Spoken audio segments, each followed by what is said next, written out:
Hello friends, this is DMC and this is my quick coffee of the month for April 2018 and another really hectic, fantastic month of coffees. I'd just like to say that the last 2 months have been absolutely superb, and I'd say 90% of those coffees I could recommend as fantastic coffees. Pods and coffees galore.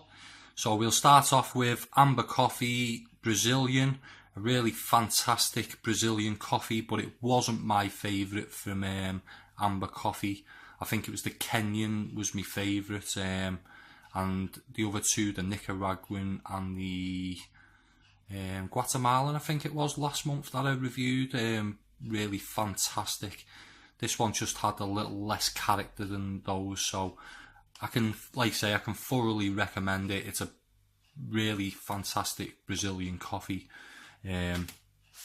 Next, I really do seem to be drinking quite a lot of Guatemalan coffees. I'm beginning to become quite an expert on Guatemalan coffees, but I've never tasted one quite like this one. Really fantastic fruity coffee. It mentions pineapple there on the tasting notes, and it is very distinctive, the taste of this one with that pineapple tasting notes. So a really fantastic coffee there from Bailey's Coffee Roasters. Next up, Decadent Decaf Signature Espresso Blend. A really nice decaf coffee, strong, and one of my favourites from Decadent Decaf. This one, it was the only one that they sent me that was ground coffee, and the rest were beans, so this is a ground coffee, this one.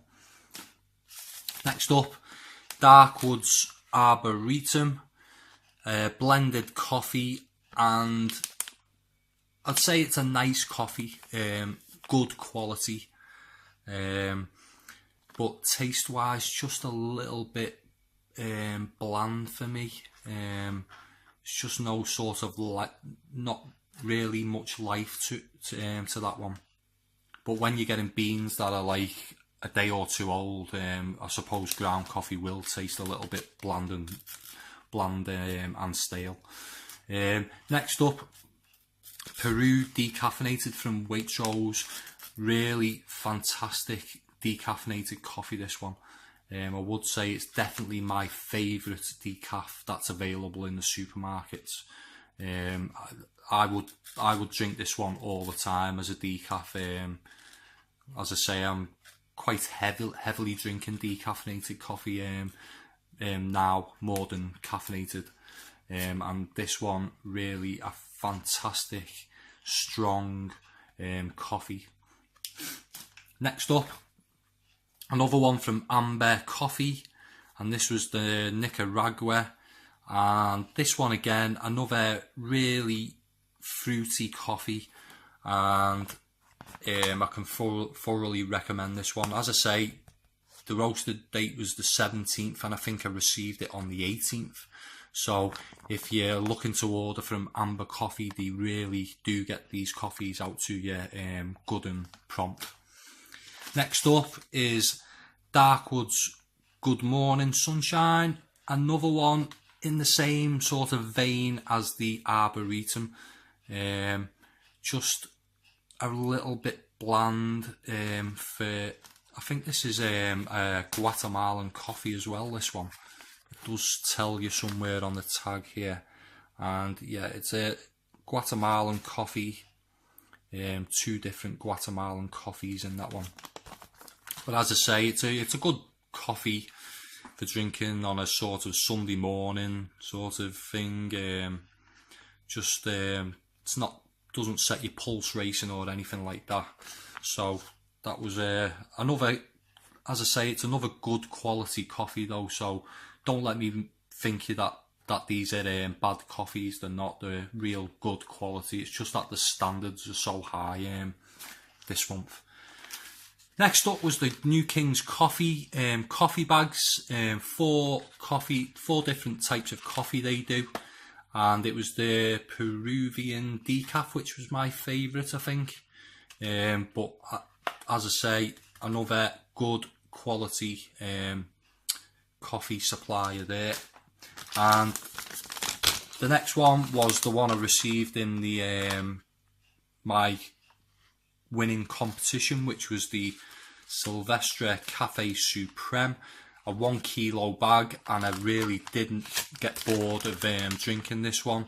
I was quite sad to see it go when I ran out of this one. So that was not my coffee of the month, but it was pretty close, this one. Next up was the pods. Cafe Pod Ristretto number 10. I thought this was strong when I tasted this one until I reviewed this one, which was the Live Wire, which really is super caffeinated. It's like coffee on steroids, this one. So I'd say if you're not looking to just taste caffeine, basically, go more for the Ristretto. They were a bit more drinkable. Next was the Lidl Belleron Ristretto Espresso. Not really one I would recommend. The old style of packaging and the old style of pods that had open end at one end, and they were individually wrapped in plastic bags, each coffee pod. And since they have since changed the packaging to more this style of packaging. So as you can see, you can get the same amount of coffee pods from a smaller amount of packaging. So that's a good thing in a way. And these were quite nice, these Viola. They were a lot nicer than the Ristretto from what I remember, and quite cheap as well. So I want to try more of these and see what the rest of the range of coffee pods are like. But this was quite a good one, and I think this was the the strength 9. I think the rest are higher after that, so this was lower strength than the rest. But I normally do start me reviews that way. I go with the weakest to the strongest.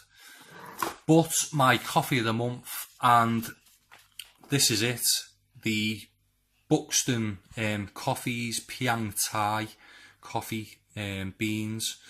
Really fantastic coffee, this one.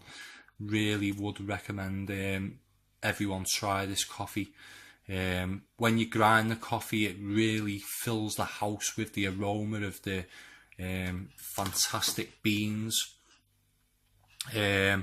As I say, it's chocolatey and nutty and sweet at the bottom there. But I would say, since I've been doing these coffee of the month videos, this has been the best one by far so far of them ones.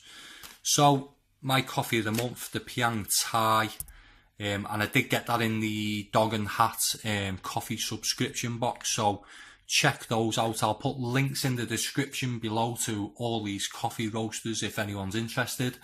And I'd like to hear from anyone who's tried any of these coffees. Let me know your thoughts in the comments section below. If you like this video, give it a thumbs up. And if you want to see more coffee reviews in the future, subscribe to my channel. That was my quick coffee of the month video. Thanks for listening. Bye for now.